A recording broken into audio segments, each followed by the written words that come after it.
And so, as I think more about this weird happening today, uh, this big old show they put on, you see how the dude just ran in uh, on the top floor.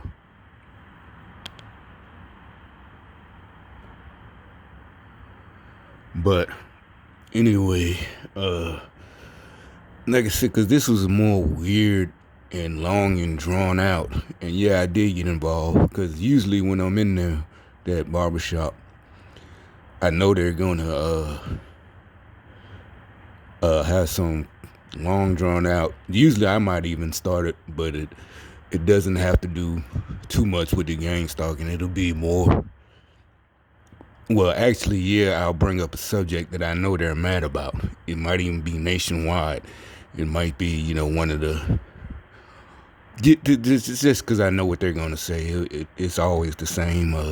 You're like always the same. Basically, against common sense and the rest of the public. Like again, usually it's stuff with the police and back to playing victimhoods. And I know they're always gonna do that. And everybody in there is gonna be against me. It's like, why would you start that? And the guy has your hair. Yeah, if he fucks it up, I cut it all off. But okay, so again, like I said, the woman, it was the two people in there were salespeople. All right, and the one who and sounds like she'd known him for a while, long years, or been is a church member or something. Like I said, she's older, and she, like I said, after a while they started laughing, and as I said, when I got in the chair, she's still talking, standing right next to us. And that didn't bother me. What I'm saying is she got a little nervous, just not because she don't know me, and it was telling her business. I think because of the weird, like I'm saying this, you like what is this guy talking about? But I'm telling you, I don't know how it all dealt with me. First of all, you know,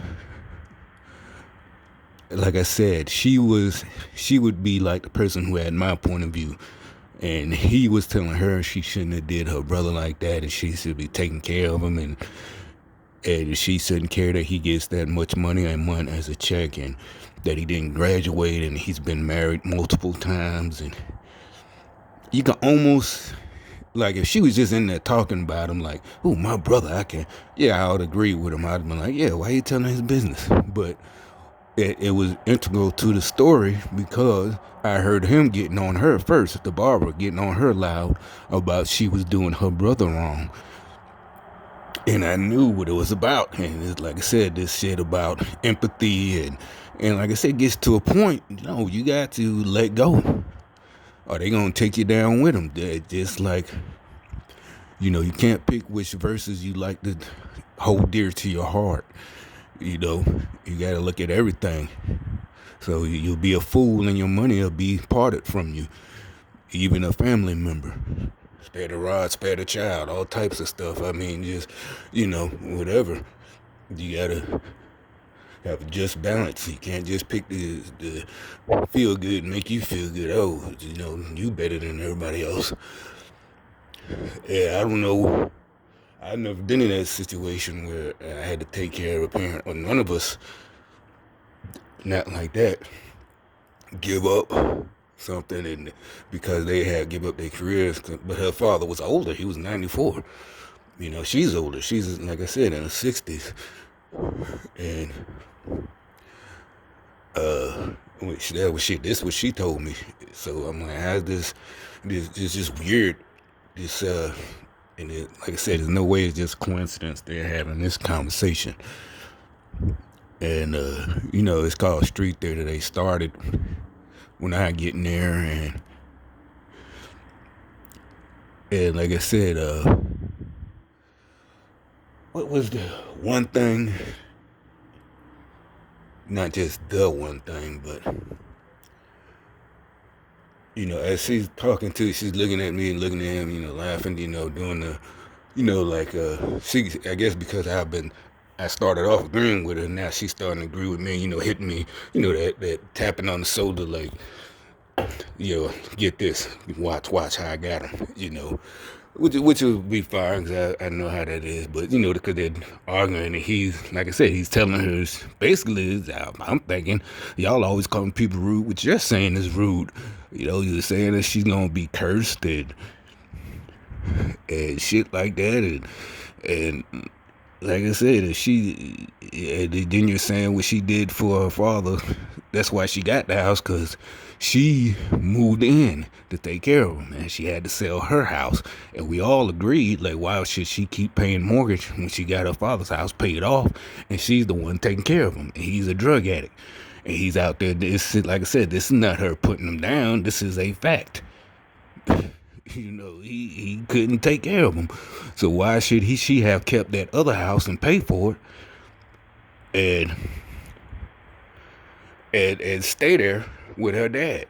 Yeah, she should have sold it, and it's her money. I mean, and like she said, he has a check, but so whatever happened to him, he got a check. And but the part about him not graduating, I see what that has to do, but him being married multiple times in this day and age, that could be a lot of people. You could have the greatest career, a doctor, and be married on your fourth marriage. That doesn't mean a damn thing. That graduating and being married multiple times, that just means that could just mean he's the dummy that keeps getting married. No offense, so baby, both parties. Hey, you the dummy. Why you keep getting married? But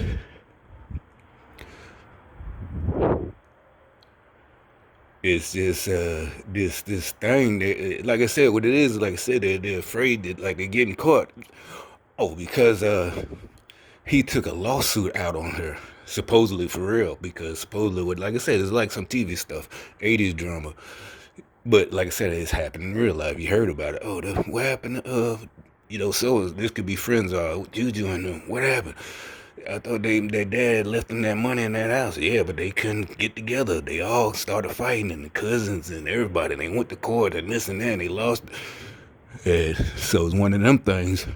So that sounds familiar, but for some weird reason, this superstition and this is supposed to be something to do with me. This is their metaphor. This is them. Like, either maybe they know something, that maybe lawsuits is coming out of this, and they're trying to head it off. Cause but I don't know what the metaphor about the sick dad that's 94 that died, that doesn't fit. The drugs, that doesn't fit. Lawsuit, I haven't filed a lawsuit. I do, and I always say it. I always advocate. Like I said, if stuff is happening, I don't get ghetto. Like I said, with the McDonald's people, I call their headquarters. Especially now, I know they're doing it because they're gang stalkers. So I definitely don't feel bad. Why are you complaining? Yada yada yada. Anything that might be it. Anybody who calls and it's supposed to be a professional call in there, I can tell they're gang stalking. And what I mean also is, like I said, I always say, in order to gang stalk properly, they have to be rude and say shit that doesn't make sense. So you're calling me on a professional call and you're cutting me off, or either I called you, which I have the right to do. That's what you're there for. You're customer service. And you're acting like you're upset that I called. So yeah, I want to speak to your supervisor. Like I said, I don't get mad, hang up, or don't pay the bill. No, that's not hurting your company. It hurts me if I don't pay the bill. So, hey, it was very unprofessional, but then nowadays, since it runs that deep, the supervisor does the same. Okay, gotta go above your head. Gotta, you take these little ratings pretty, seriously, It's like I said, but they're trying to soft combat that with this brainwashing. Like I said, like what Dude was trying to say. Oh, you shouldn't be angry and don't do it out of anger. And, that sounds like this creepy shit. And I'm stealing this joke from a comedian I seen on TV. like I said, it goes back to back when they first started about corporal punishment, parents hitting their children, right? And one of the comedians, a white guy, like how silly it sounds, and actually he was like, how creepy that sounds to wait till you're not angry to beat your child. And I don't mean like child abuse. No, just a whooping. Come here, bring your butt. Put that. Didn't I tell you to stop running around? Look, you dropped it. So, but you're supposed to wait. And like he said, you know how fucking creepy that would be to the child. Is this? Now about 30 minutes later, you're fine. No more anger. And now you want to give them spanking. Like that'll fucking fuck your child up. You gotta, you might have a smile on your face, or, your expression doesn't fit. That's what all of this crazy nonsense. This was years ago that dude said that. It's this whole thing, like this dude can't do it out of anger. Like, no, first of all, you can't get this like you're trying to get away with something. You can't punish me. I'm diplomatic immunity or something like that, just that crazy shit where you can't punish me. And, we gonna do it to you anyway, but just don't say nothing about it. Don't tell nobody. And not even threatening you. Like I said, I'd rather you threaten me. But, you soft threaten me and hint, and cough and shit. This is weird ass shit. And it's just crazy. And also, what really got me noticed, what he started off with was the shit that they love to do. Like I said, the certain politicians, Democrats, in their debates, they try the same tactic. Instead of arguing the tactic, he tried to, I don't know what exactly she said, but he tried the smart ass shit, that smart mouth shit, make you want to pop a motherfucker in the mouth when you use an analogy. I know she used one, and I don't know what she said. I just heard him saying, "Oh, well, hold on, but what does that have to do with what we're talking about?"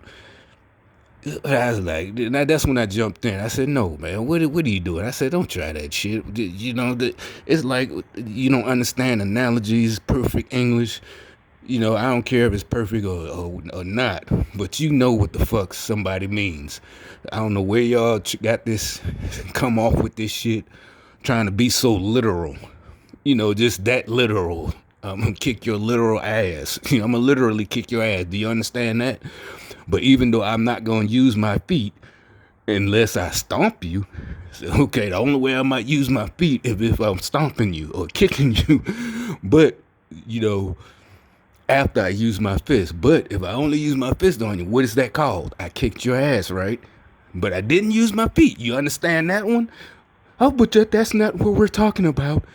You didn't kick me. You only punched me in my face and mouth and beat me about the head. I don't understand. You didn't. That's not what we're talking. You said you don't try to change. Don't try to change it. What do they call it? Deflect. Don't try to deflect off the subject. I mean, they're doing it like where these weirdos get that shit from and really thought it was gonna work on sane people. Oh, you're right. This goes back to grade school English. You're right.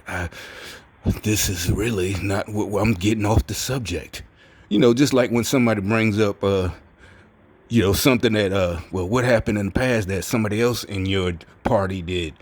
That's not what we're talking about right now. Yeah, it is. Because if I remember correctly, you were all for your person in your party when they did it.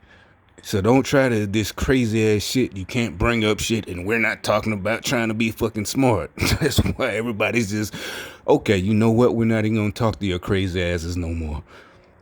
You argue with a fool, you become a fool. That's it for now.